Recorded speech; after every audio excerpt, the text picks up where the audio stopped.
2 মাস পর আবারও সাইরেনের শব্দে প্রকম্পিত ইসরায়েল। কারণ আবারও গর্জে উঠেছে ফিলিস্তিনের স্বাধীনতাকামী সংগঠন হামাসের অকুতোভয় যোদ্ধারা। পবিত্র রমজান মাসে আবারও গাজায় যুদ্ধ শুরু করেছে নেতানিয়াহুর সেনারা।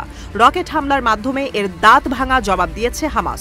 বৃহস্পতিবার বিকেলে রাজধানী Tel Aviv, Holon, Rishon LeZion, Ramat Gan সহ বেশ কিছু এলাকা থেকে শোনা যায় সাইরেনের শব্দ। অতর্কিত এই হামলায় ছোটাছুটি শুরু করে ইসরায়েলিরা। শুরু হয় দৌড়ে নিরাপদ আশ্রয় পালানোর সংগ্রাম। দেশটির সামরিক বাহিনী আইডিএফ এক বিবৃতিতে জানিয়েছে, এ পর্যন্ত 3টি রকেট হামলার তথ্য মিলেছে, যার মধ্যে 2টি ঠেকাতে ব্যর্থ হয়েছে ইসরায়েল এয়ারফোর্স। জরুরি মেডিকেল ব্যবস্থাপনা সংস্থা ইউনাইটেড হাতজালার দাবি, রকেট হামলা ও সাইরেনের শব্দে অ্যাংজাইটি অ্যাটাকে ভুগছেন অসংখ্য ইসরায়েলি। সাহায্য চেয়ে ফোন এসেছে কয়েকশো। দখলদার দেশটির পুলিশদের দাবি, রকেট কোথায় আঘাত পেয়েছে তার সন্ধান মেলেনি এখনো। সাফেলা এলাকায় রকেটের সন্ধানে চলছে উদ্ধার অভিযান। জনগণকে নিরাপদ স্থানে থাকার জন্য দেয়া হয়েছে নির্দেশনা। এদিকে হামলার দায় স্বীকার করে ভিডিও বার্তা প্রকাশ করেছে হামাসের সশস্ত্র শাখা আল কাসাম ব্রিগেড। গাজার সাধারণ জনগণের ওপর গণহত্যা চালানোর প্রতিবাদে প্রতিরোধ যুদ্ধ অব্যাহত রাখার ঘোষণা দিয়েছে গোষ্ঠীটি। এদিকে বৃহস্পতিবার সকালেই ইসরায়েলের বেশ কিছু গুরুত্বপূর্ণ স্থাপনা লক্ষ্য করে মিসাইল হামলা চালায় হুথি বিদ্রোহী গোষ্ঠী। রাডারে শক্তিশালী মিসাইল আক্রমণের সংকেত পেয়ে সাইরেন বাজায় আইডিএফ।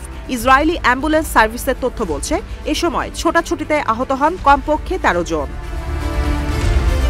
এদিকে ইয়েমেন থেকে হামলা চালানোর সময় পার্লামেন্ট নেসেটে বাজেট প্রস্তুত করছিলেন বেনিয়ামিন নেতানিয়াহু।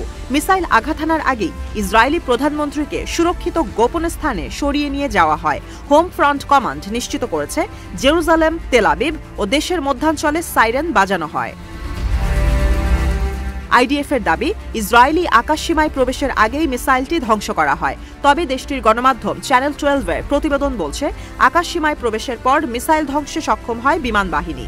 ভিন্ন ভিন্ন তথ্যই প্রকৃত ক্ষয়ক্ষতির তথ্যের বিষয়ে সাধারণ মানুষের আগ্রহ বাড়িয়ে তুলছে।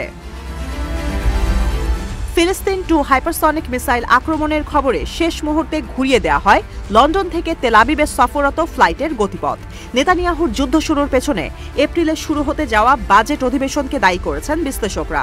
তাদের দাবি, ভাঙনের মুখে থাকা জোট সরকারকে বাঁচাতে 2 মাস পর কোনো কারণ ছাড়াই যুদ্ধ শুরু করেছে ইসরায়েল।